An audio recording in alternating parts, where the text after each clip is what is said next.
सारी जिंदगी कोई रब की इबादत करे, एक सजदा भी माज अल्लाह किसी बुत को कर दे, पिछली सारी इबादतें इकारत चली गई, मुशरिक हो जाएगा। एक मिनट की भी मिलावट दीन बर्दाश्त।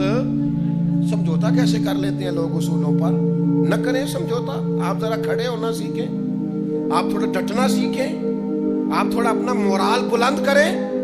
आपका कुछ स्टेटस होना चाहिए, कोई मेयार होना चाहिए। अपने मकसद पर कभी भी कोई समझौता नहीं हो सकता, नहीं हो सकता। तो एक तो उसूलों पर समझौता नहीं, दूसरा धमकियों की परवाह नहीं। जिंदगी जो होती है ना, इसने बहरहाल खत्म होना होता है।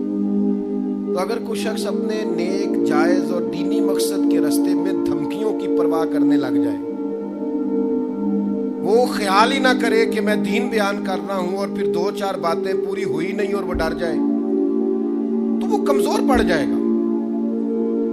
1, 2, 4, 5 मिनट के अंदर ब्लैकमेल हो जाते हैं लोग, कोई बर्दाश्त ही नहीं कर पाते, नतीजे उसके ठीक नहीं निकलते।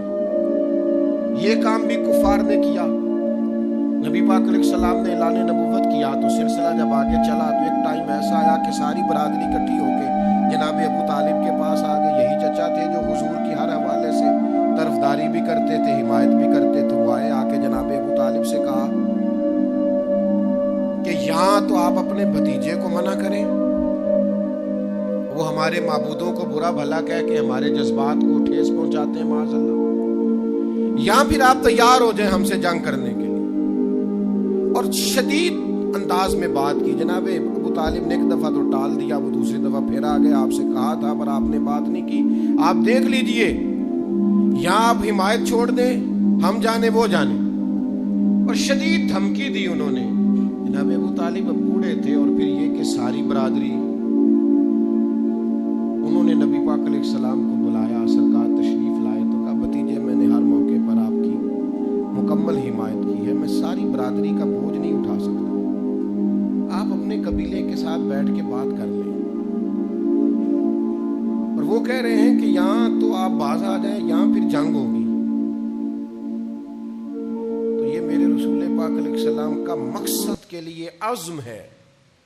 नौजवानों सुनो और याद रखो, करीम फरमाने लगे कि जरा लफ्जों की हरारत देखना और जुमलों का रोब देखना और गुफ्तगू का वलवला देखना।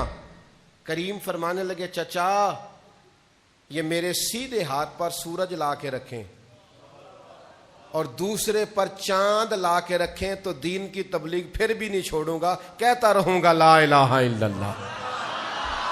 और हुजूर अलैहिस्सलाम ने फरमाया मैं दीन की तबलीग करता रहूंगा। और चचा दो ही बातें हैं, या दीन गालब आ जाएगा या मैं अपनी जान दीन के रास्ते में पेश कर दूंगा। ये रसूल पाक का दिया हुआ फलसफा है कि आपको दीन का काम करना है तो जान लड़ा के करना है। ये शहादत गाहे उल्फत में कदम रखना। लोग आसान समझते हैं मुसलमान होना, आपको फिर पूरी मुशक्कत के साथ जख्म पे जख्म खा के जी खूने जिगर के घूंट पी आह न कर लबों को सी। ये इश्क है, कोई दिल लगी नहीं।